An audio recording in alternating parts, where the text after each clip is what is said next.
Olá, o meu nome é Débora Luísa Rocha de Carvalho. Eu sou estudante da Universidade Federal da Paraíba. Eu curso o curso de Biotecnologia e estou fazendo a disciplina de Química Orgânica 2. E venho aqui para apresentar a minha segunda videoaula dessa disciplina, que irei falar sobre o tema daqui a pouco. Espero que todos gostem e entendam mais sobre esse assunto que eu irei explicar. E eu irei falar sobre terpenos e sua biossíntese, a vitamina A, esteroides e alguns exemplos de esteroides, entre eles o colesterol, que irei falar sobre a sua biossíntese, e esteroides sintéticos. Essa é a disciplina de Química Orgânica 2 e vamos começar. Primeiro, terpenos. O que são, né? Terpenos, também chamados de terpenoides, são substâncias produzidas naturalmente pelos vegetais, principalmente pelas árvores coníferas. Eles são a maior classe química de ativos vegetais. Alguns tipos são voláteis e, pelo seu aroma agradável, são muitos encontrados em óleos essenciais. Sabe-se que essas árvores produzem os terpenos para atrair ou afastar os insetos de acordo com sua necessidade. Como extraí-los? Após a seleção de vegetais e das partes vegetais de interesse, os terpenos são extraídos na forma de óleo. Essa extração é mais comumente feita pela prensagem a frio, mas também é possível obter os terpenos por meio de destilação a vácuo, extração de álcools, uso de solventes de origem vegetal, degradação térmica por destilação e entre outros. Em geral, os terpenos possuem propriedades anticancerígenas, anti-inflamatórias, bactericidas, fungicidas, também de repelir e atrair insetos. Aqui eu posso mostrar alguns exemplos de suas fórmulas químicas, como aqui o R mais limoneno, que está presente na laranja, o R ácido 2-metilbutanoico, que está presente no queijo e doces, o R menos carbono, que é no hortelã, e aqui alguns outros exemplos de fórmulas químicas e outros exemplos. E quimicamente falando, né, os terpenos eles podem ser definidos como alcenos naturais, isto é, apresentam uma dupla ligação carbono-carbono, sendo caracterizado um hidrocarboneto insaturado. A gente pode ver aqui a dupla ligação que dá esse caráter de insaturado e hidrocarboneto porque só possui carbono e carbono e hidrogênio. Por outro lado, se o terpeno contém oxigênio, o mesmo é denominado terpenoide, podendo apresentar diferentes funções químicas, entre elas álcools, ácidos, aldeídos, cetonas, ésteres, fenóis e entre outros. Eles podem apresentar diferenças estruturais entre si. Todos os terpenos e terpenoides são basicamente estruturas em blocos de 5 carbono, as unidades de isopropeno, né, o C5H8. Normalmente, eles estão ligados pela ordem cabeça e cauda, ligação 1,4, o que caracteriza a chamada regra do isopropeno. Como a gente pode ver aqui, a cabeça é representada pelo 1 e a cauda pelo 2. Deixa eu ver aqui a ligação 4,1, né? 4,1 aqui, que geralmente é essa, aqui é do limoneno e no miceno. Mas podem ocorrer, né, os chamados terpenos irregulares, que são aqueles com ligação diferentes, como por exemplo o beta-caroteno, que apresenta uma ligação cauda, ou seja, a ligação 4,4, ao invés de ser a ligação 1,4.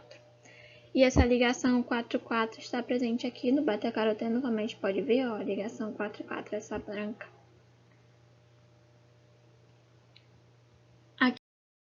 Aqui eu trouxe alguns exemplos, né, de hidrocarbonetos, alcoóis, ácidos carboxílicos, como eu vi anteriormente, que é uma forma de classificação. E eles também podem ser classificados de acordo com a quantidade de resíduos do isopropeno que a estrutura possui. Também podem ser subclassificados quanto o grau de ciclização da molécula, ou seja, como acíclicos, moléculas abertas, como monocíclicos ou bicíclicos, com 2 ciclos. Os monoterpenos com 1 ciclo até os sesquiterpenos com 6 eles são estruturas de menor massa molecular, por isso apresentam uma volatilidade acentuada. E essa característica, por sua vez, apresenta uma grande importância quanto ao aroma dos produtos. Eles são mais aromáticos e geralmente estão em frutas cítricas, ervas aromáticas, especiarias e condimentos. Por outro lado, as moléculas de tamanho superior a esses, devido ao tamanho grande da cadeia, elas praticamente não contribuem com o aroma.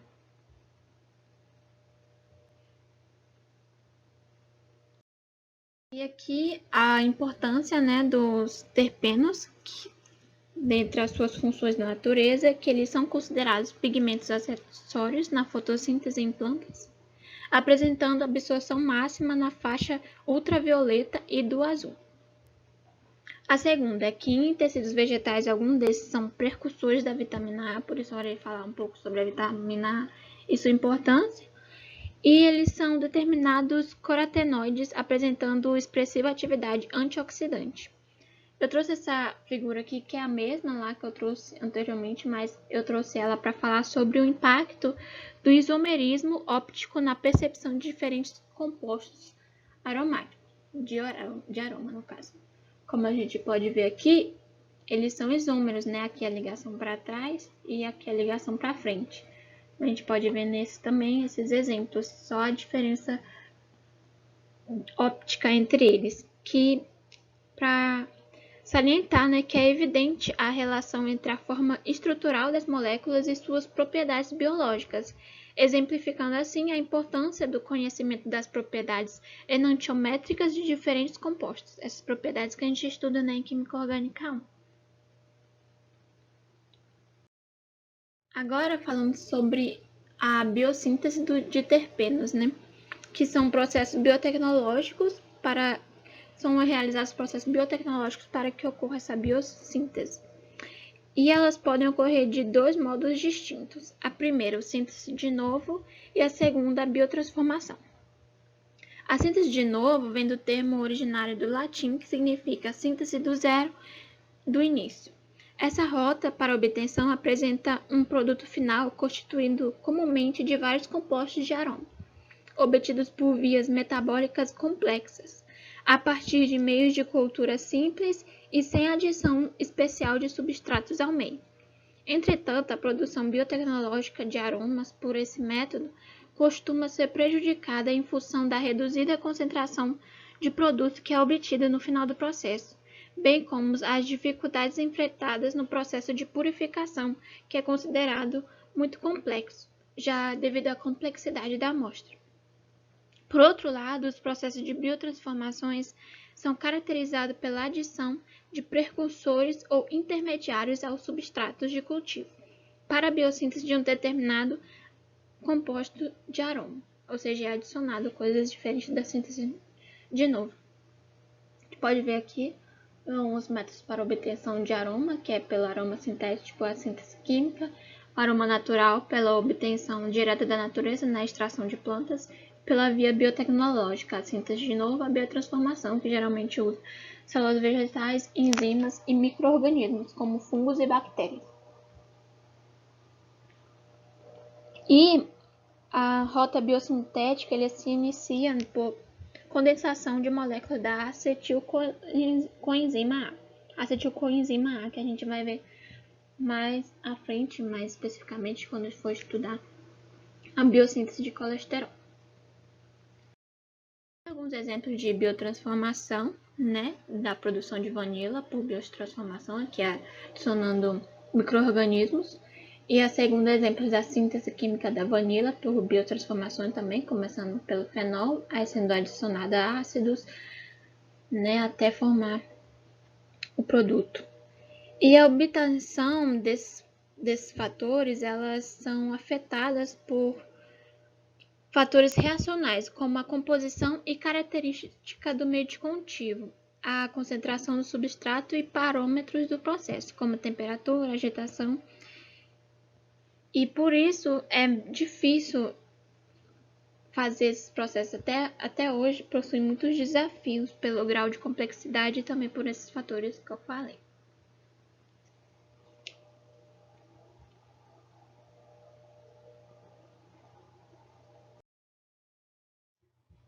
Falando rapidamente sobre a vitamina A e sua importância, ela é um micronutriente essencial pertencente ao grupo de vitaminas lipossolúveis. Os compostos que formam a vitamina A são o retinol, o ácido retinóico, retinal e os carotenoides, sendo esses últimos considerados provitaminas. Todos esses compostos apresentam em sua estrutura um anel acetônico de beta-ionona, por onde se liga uma cadeia de isoprenoides, um grupo chamado grupo retinil. A vitamina A, ela desempenha múltiplas funções no organismo que estão relacionadas com o crescimento, amadurecimento e do desenvolvimento do sistema imune e também é importante para a visão. E eu estou falando da sua importância porque os terpenos são precursores da vitamina A em tecidos animais, ou seja, nos nossos tecidos. E aqui está uma molécula da vitamina A, como vocês podem ver.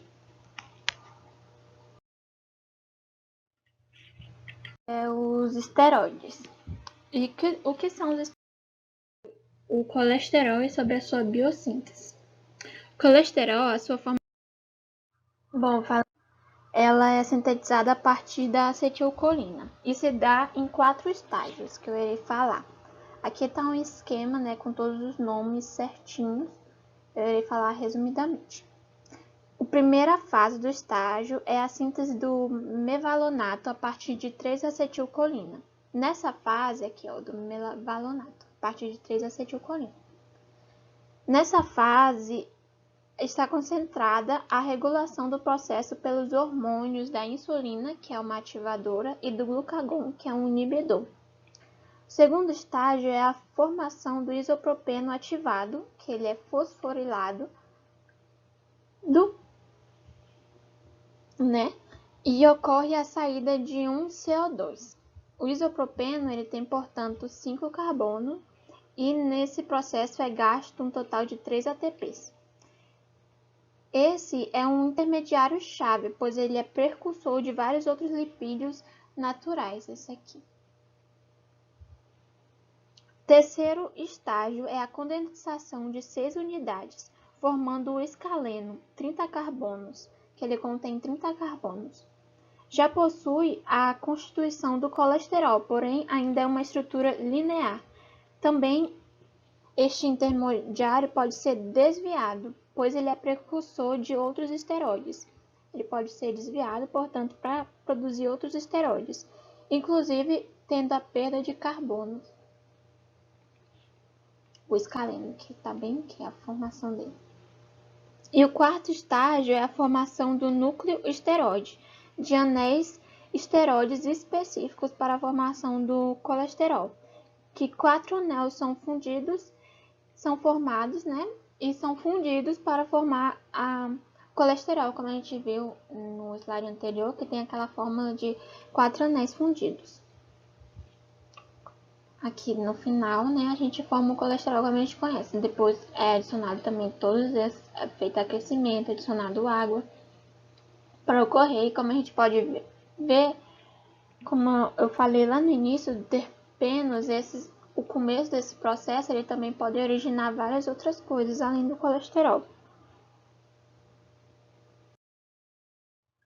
Para finalizar, eu vou falar sobre outros esteroides, que os outros mais importantes são testosterona e estradiol.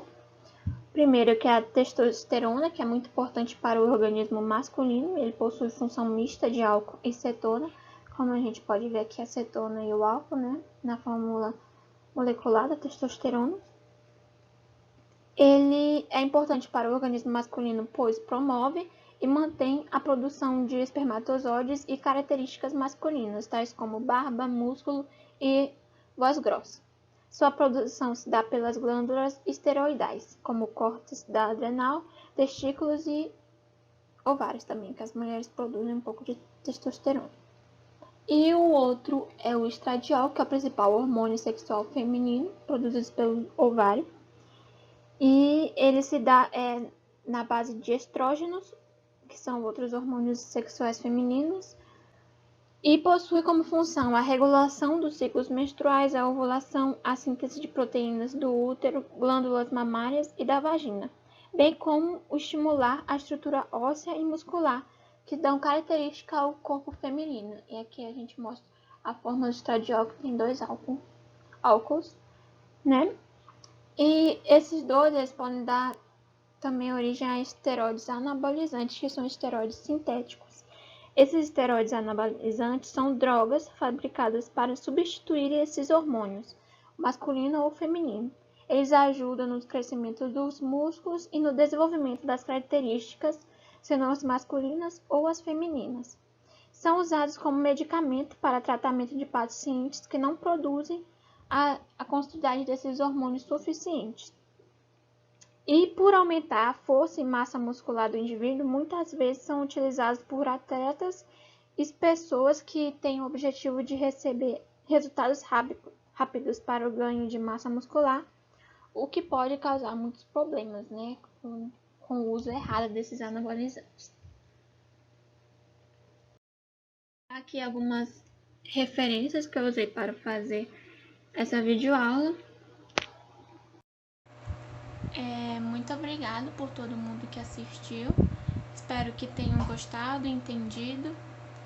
E foi essa. Encerro aqui a minha segunda videoaula do curso de Química Orgânica 2.